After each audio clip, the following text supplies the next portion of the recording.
হযরত আব্দুল্লাহ ইবনে Hudhafa রাদিয়াল্লাহু আনহু ডাক দিয়া বলে, এ বাদশাহ, না না না না, আমি মৃত্যুর ভয়ে কান্নাকাটি করি না, আমার ভিতরে কিন্তু মৃত্যুর ভয় না, আমি মৃত্যুর ভয়ে কান্নাকাটি করতেছি না। বাদশাহ কয়, তাইলে কেন কান্নাকাটি করতেছো?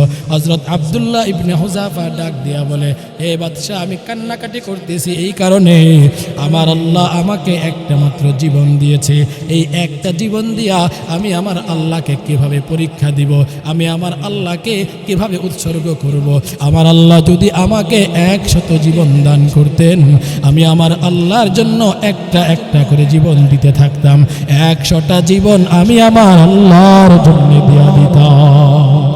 আমি মাত্র একটা জীবন পাইছি, আমি যদি 100 জীবন পাইতাম, একটা একটা করে জীবন দিতাম, আর আল্লাহকে দেখাইয়া দিতাম, মালিক, পৃথিবীর কোনো কিছুর বিনিময়ে ঈমানটাকে বিক্রি করি নাই, বরং ঈমানটাকে আমি ধরে রেখেছি। আমি তোমার ঈমানটাকে এমনভাবে ধরে রেখেছি, পৃথিবীর কোনো কিছুর বিনিময়ে আমি আমার ঈমানটাকে বিক্রি করি নাই। বাদশাহ এবার চিন্তা করে, না না, এরে পোড়াইলেও লাভ হবে না, এরে পোড়াইলেও হয়তো মরে যাবে, কিন্তু ওর ভিতরে অনুশোচনা আসবে না, কি করা যায়? বাদশাহ বলো, চালাক বাদশাহ। এবার বাদশাহ বলে, আব্দুল্লাহ ইবনে হুযাফা, তোমাকে আরেকটা সুযোগ দিতে চাই, শুনো শুনো, সহজ একটা কাজ করতে হবে। সেই কাজটা হলো, তুমি যদি আমার কপালে চুম্বন করতে পারো, আমার কপালে চুম্বন করলেই আমি তোমাকে মুক্তি দিয়া দিব, আমার কপালে চুম্বন করলেই আমি তোমাকে ছেড়ে দিব। হযরত আব্দুল্লাহ ইবনে হুযাফা রাদিয়াল্লাহু আনহু তিনি চিন্তা করতেছেন, আমি আমার জীবনের বিনিময়ে কিন্তু এই কাজ করব না, আমি আমার জীবনের বিনিময়ে তোর কপালে চুম্মা দিব না। এবার হযরত আব্দুল্লাহ ইবনে হুযাফা রাদিয়াল্লাহু আনহু বাদশাকে ডাক দিয়া বলে, বাদশাহ, আমি তোমার কপালে চুম্বন করতে পারি, কিন্তু চুম্বন করার জন্য একটা শর্ত আছে, সেই শর্ত হলো আমি তোমার কপালে চুম্বন করব, চুম্বন করলে আমার মুসলিম সমস্ত কয়েদি ভাইদেরকে ছেড়ে দিতে হবে, এই শর্তে আমি তোমার কপালে চুম্বন করব। দেখেন ভাই, হযরত আব্দুল্লাহ ইবনে হুযাফা কিন্তু নিজের জীবনের বিনিময়ে করে নাই, বরং সাহাবীদেরকে, মুসলমানদেরকে বাঁচানোর জন্যই এই কাজ করেছেন। তখন হযরত আব্দুল্লাহ ইবনে হুযাফা যখন চুম্মা দিতে রাজি হয়ে গেলেন, তখন তার কপালের উপরে, বাদশার কপালের উপরে হাত রাইখা, বাদশার কপালের উপরে হাত রাইখা চুম্বন করেছে, কিন্তু বাদশার কপালে চুম্বন করে নাই, বরং আব্দুল্লাহ ইবনে হুযাফার হাতের মধ্যে চুম্বন করছে। এত ভয় আর এত লোভ লালসা দেখানোর পর, এত কিছুর পরেও কিন্তু ঈমান ছাড়ে নাই। ঈমানের পথে অবিচল থেকে আমার মরণ যেন হয় তোমারই কাছে, নিয়তি আমার তোমারই কাছে, নিয়তি আমার, হে প্রভু দয়াময়। ঈমানের পথে অবিচল থেকে আমার মরণ যেন হয়, ঈমানের পথে অবিচল থেকে আমার মরণ যেন হয়। আল্লাহ তাআলা এই পৃথিবীতে মানুষকে, বিশেষ করে ঈমানদারদেরকে, মুসলমানদেরকে 2টা নিয়ামত দান করেছে। যে 2টা নিয়ামত এই পৃথিবীর মধ্যে সবচাইতে দামি নিয়ামত। পৃথিবীতে সবচাইতে দামি নিয়ামত 2টা। 1 নম্বর নিয়ামত হলো আল্লাহ তাআলা আমাদেরকে ঈমান নামক দৌলত দান করেছেন। যেই ব্যক্তির ভিতরে ঈমান নামক দৌলত আছে, ওই ব্যক্তি এক পর্যায়ে কোনো না কোনোভাবে সে জান্নাতে যাবে। আর যেই ব্যক্তির ভিতরে ঈমান নাই ওই ব্যক্তি কোনো অবস্থায় জান্নাতে যাইতে পারবে। তাহলে এই পৃথিবীর সর্বশ্রেষ্ঠ এক নিয়ামত হলো আল্লাহ তাআলা আমাদেরকে ঈমান নামক দৌলত দান করেছেন। 2 নম্বর নিয়ামত হলো আল্লাহ তাআলা আমাদেরকে একজন রাসূল দিয়েছেন, যিনি সর্বশ্রেষ্ঠ নবী। এই রাসূল হলো আমাদের জন্য দুনিয়ার সবচেয়ে বড় দ্বিতীয় নিয়ামত। এই 2 নিয়ামত আল্লাহ তাআলা আমাদেরকে দিয়েছেন, এই 2 নিয়ামতের কদর করা দরকার।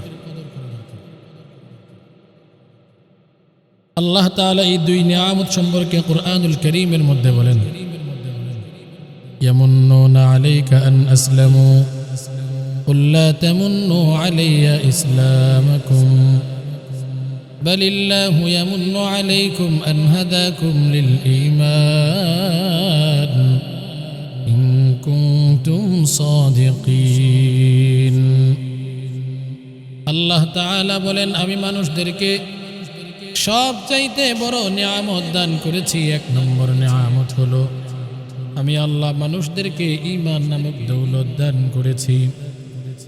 2 নম্বর নিয়ামত আল্লাহ তাআলা বলেন, লাকাদ মান্নাল্লাহু আলাল মুমিনিনা ইয বা'আসা ফীহিম রাসূলাম মিনহুম ইয়াতলু আলাইহিম আয়াতিহি ওয়া ইউযাক্কিহিম ওয়া ইউআল্লিমুহুমুল কিতাবা ওয়াল হিকমা। আল্লাহ তাআলা বলেন, 2 নম্বর নিয়ামত আমি আল্লাহ মানুষদেরকে দান করেছি। 2 নম্বর নিয়ামত হলো মানুষদেরকে আমি আল্লাহ এমন একজন নবী দিয়েছি, যেই নবী পৃথিবীর যত নবী আছে সমস্ত নবীদের থেকে শ্রেষ্ঠ নবী। যেই নবী পৃথিবীর সমস্ত নবীদের থেকে শুধু শ্রেষ্ঠ না, আল্লাহ তাআলা পৃথিবীর সব কিছুর চাইতে আল্লাহ তাআলা দামি বলে ঘোষণা দিয়েছেন। এই 2 নিয়ামত আল্লাহ তাআলা আমাদেরকে দান করেছেন। ঈমান এমন এক নিয়ামত, যেই বান্দার ভিতরে ঈমান থাকবে, ঈমান থাকার কারণে এক পর্যায়ে কোনো না কোনো ভাবে জান্নাতে যাবে। এ ভাই, এবার জানা দরকার ঈমান কিভাবে আনে। সংক্ষেপে যদি বলি, ঈমান হচ্ছে যদি কোনো ব্যক্তি পড়ে লা ইলাহা ইল্লাল্লাহু মুহাম্মাদুর রাসূলুল্লাহ, যদি কোনো ব্যক্তি লা ইলাহা ইল্লাল্লাহ পড়ে, তাহলে ওই ব্যক্তির মধ্যে ঈমান চলে আসে, মানে ওই ব্যক্তি ঈমানদার হয়ে যায়। এ ভাই, শুধু লা ইলাহা ইল্লাল্লাহ ছোট্ট কালিমাটা সাধারণ কোনো বিষয় না, এটা এমন এক কালিমা, এই কালিমা যদি কোনো ব্যক্তি পড়ে, পড়ার সঙ্গে সঙ্গে এই ব্যক্তির জীবনে একটা বিপ্লব ঘটে যায়। এই ব্যক্তির জীবনে একটা বিপ্লব ঘটে যায়।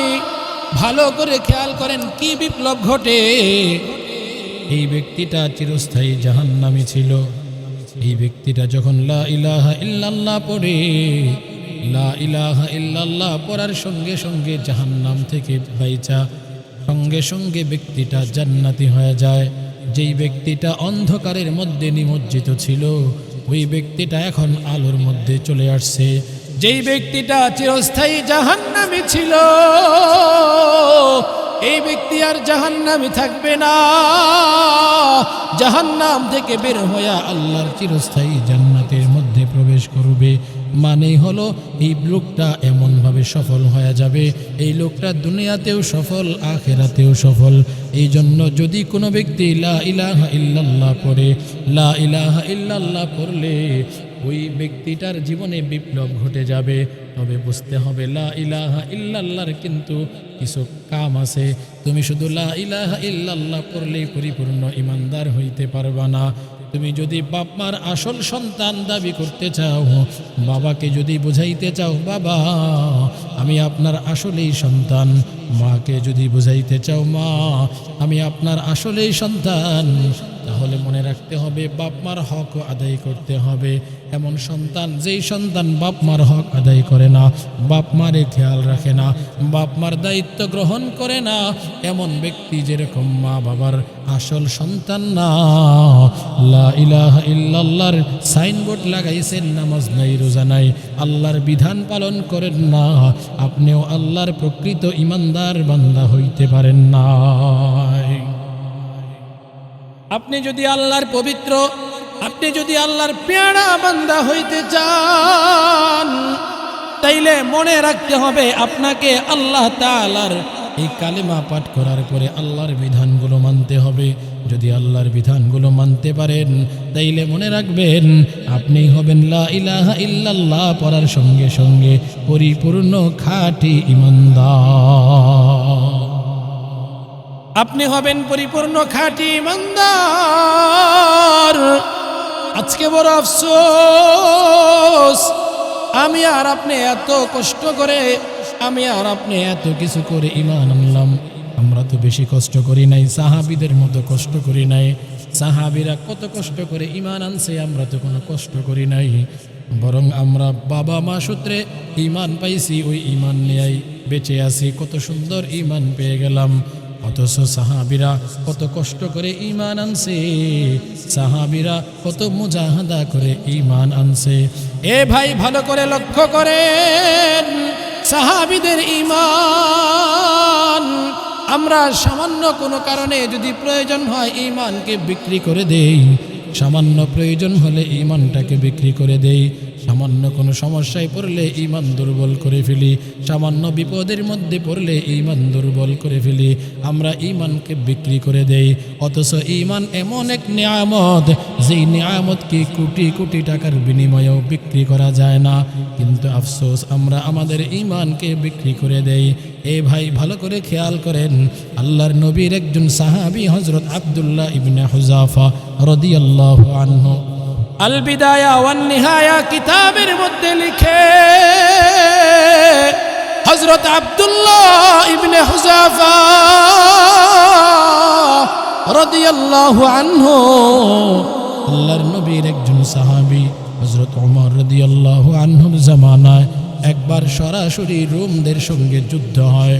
ওই যুদ্ধের মধ্যে যখন নাকি মুসলমানরা রোমকদের সঙ্গে যুদ্ধে লিপ্ত হয়, ওই মুহূর্তে রোমের বাদশাহ সেনাপ্রধানকে আদেশ দিয়েছে, যুদ্ধের ফলাফল যাই হোক না কেন, হারো আর জিত, মনে রাখবা মুসলমানের একটা দলকে আমার কাছে নিয়ে আসবা, আমি ওই দলটাকে ঈমানের পরীক্ষা করতে চাই, আমি ওই দলটাকে ঈমানের পরীক্ষা করব, আর দেখব তাদের ঈমান কত মজবুত।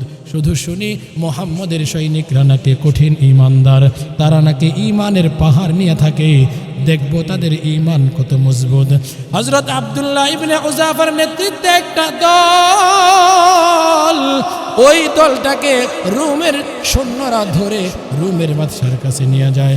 রোমের বাদশার কাছে নিয়ে রোমের বাদশাকে খবর দেয়, খবর দিয়া বলে, ও রোমের বাদশাহ, আমরা মুসলমানের একটা দলকে ধরে নিয়ে আসছি, আপনি চাইলে যান গিয়া দেখে আসেন, ওই আগামীকালকে সকালবেলায় আমার সামনে উপস্থিত করবা, আগামীকালকে সকালবেলায়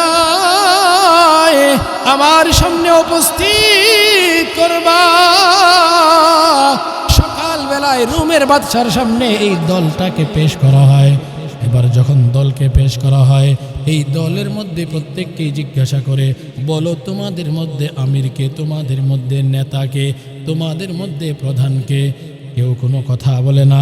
হঠাৎ হযরত আব্দুল্লাহ ইবনে হুযাফা রাদিয়াল্লাহু আনহু দাঁড়িয়েছেন, দাঁড়িয়ে বলেন, আমি হলাম এই দলের নেতা, আমি হলাম এই দলের আমির। বাদশা ডাক দিয়া বলে, তোমার নাম কি? কয়, আমার নাম হলো আব্দুল্লাহ ইবনে হুযাফা।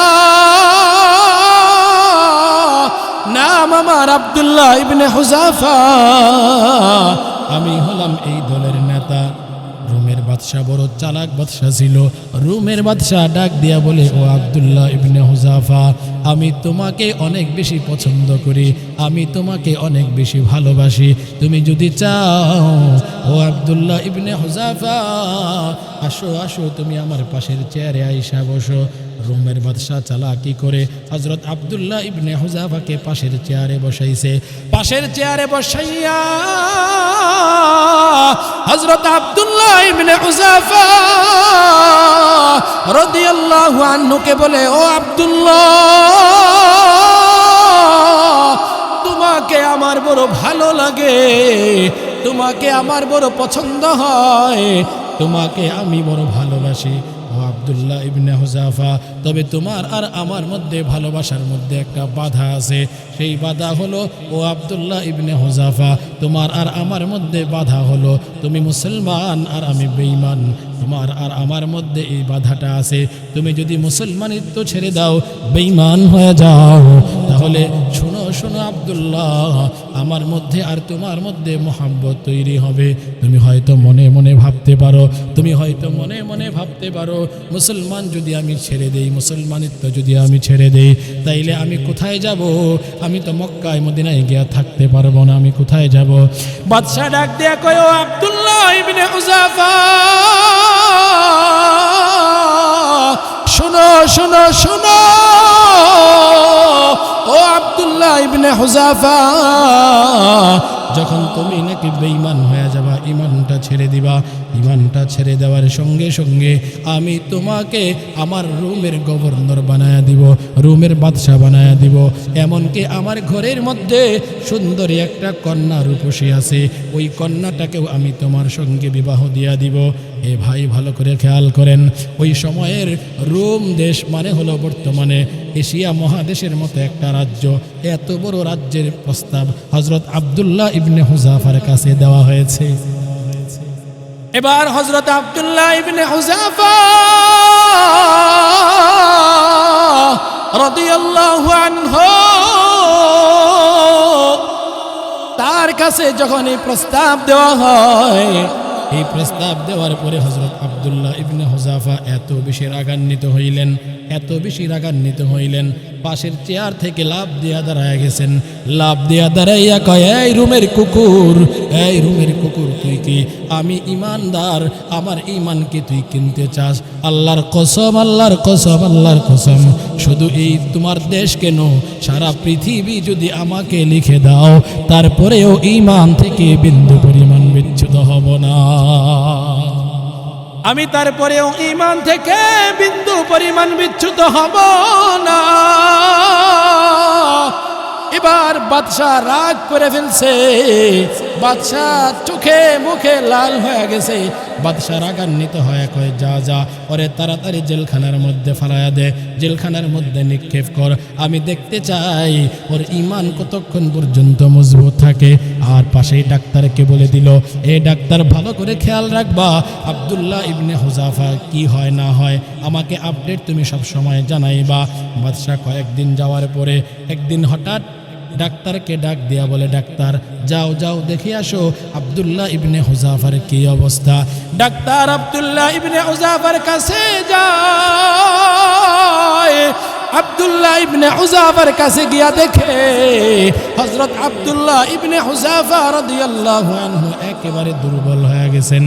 একেবারে দুর্বল যখন হয়ে গেছেন, হযরত আব্দুল্লাহ ইবনে হুযাফা রাদিয়াল্লাহু আনহুকে ডাক দিয়া বলতেছেন, এ আব্দুল্লাহ ইবনে হুযাফা, তুমি দেখা যায় দুর্বল হয়ে গেছো। এই খবরটা বাদশার কাছে পৌঁছায়া দিছে। বাদশার কাছে যখন পৌঁছায়া দিছে, এবার বাদশা বলে, যাও তারে খাবার দাও। তবে শোনো, কি খাবার দিবা জানোনি? দুইটা খাবার দিবা। এক নম্বর খাবার হলো মদ মিশানো পানি, 2 নম্বর খাবার হলো শুকরের গোশত। এই দুইটা খাবার তারে দিবা।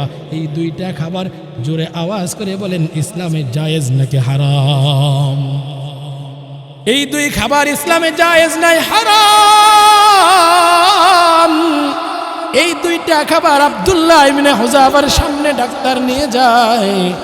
ডাক্তার যখন এই 2টা খাবার আব্দুল্লাহ ইবনে হুযাফার কাছে নিয়ে যায়, এবার হযরত আব্দুল্লাহ ইবনে হুযাফা রাদিয়াল্লাহু আনহু ডাক্তারকে ডাক দিয়া বলে, ডাক্তার, যেই 2 খাবার আনছো তাড়াতাড়ি আমার সামনে থেকে 2টা খাবার সরাইয়া ফেলো, নাইলে এমন লাথি মারবো সবগুলা ভেঙে যাবে, তাড়াতাড়ি নিয়ে যাও। একটা জোরে ধমক মারছে। এবার ডাক্তার আবার বাদশার কাছে চলে গেছে। বাদশাকে গিয়া বলে, বাদশা, এতক্ষণ পর্যন্ত শরীরের মধ্যে কোনো শক্তি ছিল না, এতক্ষণ পর্যন্ত শরীরের মধ্যে কোনো শক্তি ছিল না, এখন যেন কোত্থেকে যেন তার শরীরের মধ্যে শক্তি চলে আসছে। আমাকে এমন জোরে ধমক মারছে, এমন জোরে ধমক মারছে আমি তোমাকে ছুটে তাড়াতাড়ি চলে আসছি আপনার কাছে। এবার বাদশাহ ডাক দিয়া কয়, তাইলে শোনো, এত যখন পাওয়ার দেখায়, আগামী কালকে সবার সামনে আব্দুল্লাহ ইবনে হুযাফাকে তেলের মধ্যে ভাজি করা হবে। আওয়াজ করে বলেন নাউজুবিল্লাহ। আগামী কালকে সবার সামনে তেলের মধ্যে, টকবগে তেলের মধ্যে পোড়ানো হবে। সকালবেলায় 2টা ডেক বসায়া দিল। 2টা ডেক বসায়া তেল দিয়া তেলটা গরম করতেছে। আব্দুল্লাহ ইবনে হুযাফাকে ডেগের সামনে, পাতিলের সামনে নিয়ে আসছে। পাতিলের সামনে যখন নিয়ে আসছে, আব্দুল্লাহ ইবনে হুযাফা রাদিয়াল্লাহু আনহু তাকায়া তাকায়া দেখতেছেন। বাদশাহ ডাক দেয়া কয়, আব্দুল্লাহ, এখনো পর্যন্ত সময় আছে, তাড়াতাড়ি ঈমানটা ছেড়ে দাও, তাড়াতাড়ি ঈমানটা ছেড়ে দাও। হযরত আব্দুল্লাহ ইবনে হুযাফা ডাক দেয়া কয়, শুধু এইখানে না, আরো কিছু করতে পারো, তারপরেও ঈমান ছাড়বো না। এ ভাই আওয়াজ করে বলেন না আল্লাহু আকবার। হযরত আব্দুল্লাহ ইবনে হুযাফা রাদিয়াল্লাহু আনহু দাঁড়াইয়া আছেন। হঠাৎ করে বাদশাহ ডাক দিয়া বলে, আব্দুল্লাহ, এখনো পর্যন্ত সময় আছে। না না, কোনোভাবে আব্দুল্লাহ ইবনে হুযাফা রাজি হয় না।